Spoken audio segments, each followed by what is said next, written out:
You can call it the post-Jean error.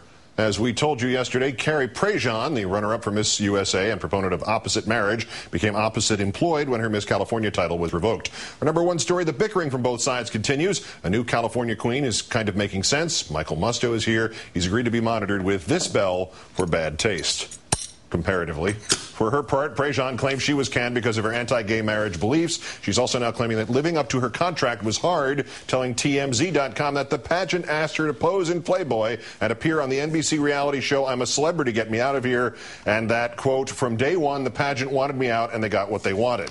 Donald Trump allegedly told TMZ that Prejean treated the Miss California people, quote, like the S word. Well, he didn't say the S word. And on the morning show circuit, the director of the pageant, with new queen in tow, made his case for letting Prejean go.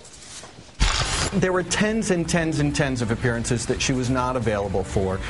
She wasn't cooperative. I mean, the correspondence that went back and forth is documented. She was saying that she couldn't do appearances in Hollywood. She was having other responsibilities that would keep her from appearances. It's the last time you heard somebody say tens and tens and tens.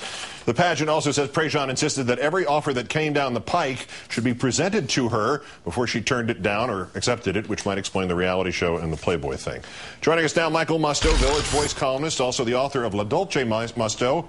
Michael, good evening. Hello, Keith. I just want to remind you, I have this bell here. I used to use it to break things up during our primary coverage. So if you hear that sound, it means you've sort of gone towards the edge there, and I'd like you to sort of back off. It's a deal. Just don't pan down because the wind just blew my pants off. First off, is the politics already here? No, is this politics or is this breach of contract? I mean, who are we going to believe in this? It's a little bit of both, but you know what? Donald didn't mind her breaches back when it turned out that she had done a commercial. Didn't mind her breaches. I don't hear a bell. Nope. But it turned out she had done a commercial. She had done a nude shot. Those weren't in her contracts. He stood by her because she was a financial entity at that point. But now I hear, Keith, and this is for real, sponsors are pulling out of the pageant because of her politics, so suddenly Donald is appalled by her breaches, okay? It's poetic justice either way. I don't care. This is kind of like when O.J. got convicted for robbery instead of beheading two people. I'm fine with it. It's yes, it's the postman always rings twice, yeah. Which she'll be appearing in a road version in about 10 years. I don't want to hear that bell ringing twice. No. She released an official statement today. She said, I am proud to be an American and blessed to have had the opportunity to exercise my freedom of speech. Once again, this has nothing to do with freedom of speech. I am excited and looking forward to where God leads me in the future. I know He has big plans for me. All right, look into the crystal ball that you carry around with you at all times. What is the plan, the big supernatural plan for Carrie Prejean? If this is the same God that booked her on that nudie shoot, I think she needs to switch agencies. But I think this God could probably get her a cameo on the Viva Laughlin reunion special, maybe an audition for Rachel from Cardholder Services. But I think she actually does have a point with the free speech thing. Not that God has anything to do with that. But dumb opinions are protected by the Constitution, but not bad behavior and tacky earrings. But also, that's the government. The government did not fire her from this job. This is a private company. They can fire you tomorrow for what you write in the Village Voice. They can fire me tomorrow for what I say and here. They will. Well, yeah, eventually. After this appearance. Well, eventually. We're not necessarily tomorrow. Right, but let's be clear. I don't think she should be fired, and I always said this, for her opinions. Dumb opinions are protected. She should be fired for breaking her contract and being a biatch. Agreed. It's kind of, I'm touching the bell, but it's not really ringing there. See, the bell's on my side now. The I'm a Celebrity, Get Me Out of Here complaint. Won't there come a day in the immediate future where she will dream of getting to be on I'm a Celebrity, Get Me Out of Here? No, she still has 40 other plus states to deal with. She has other issues like trying to stop Chastity Bono from transitioning, running through the Tony Awards with Mace. I don't know, passing laws that hairdressers shouldn't have Monday off. And she could do all of that while also battling Blago in the Costa Rican jungle.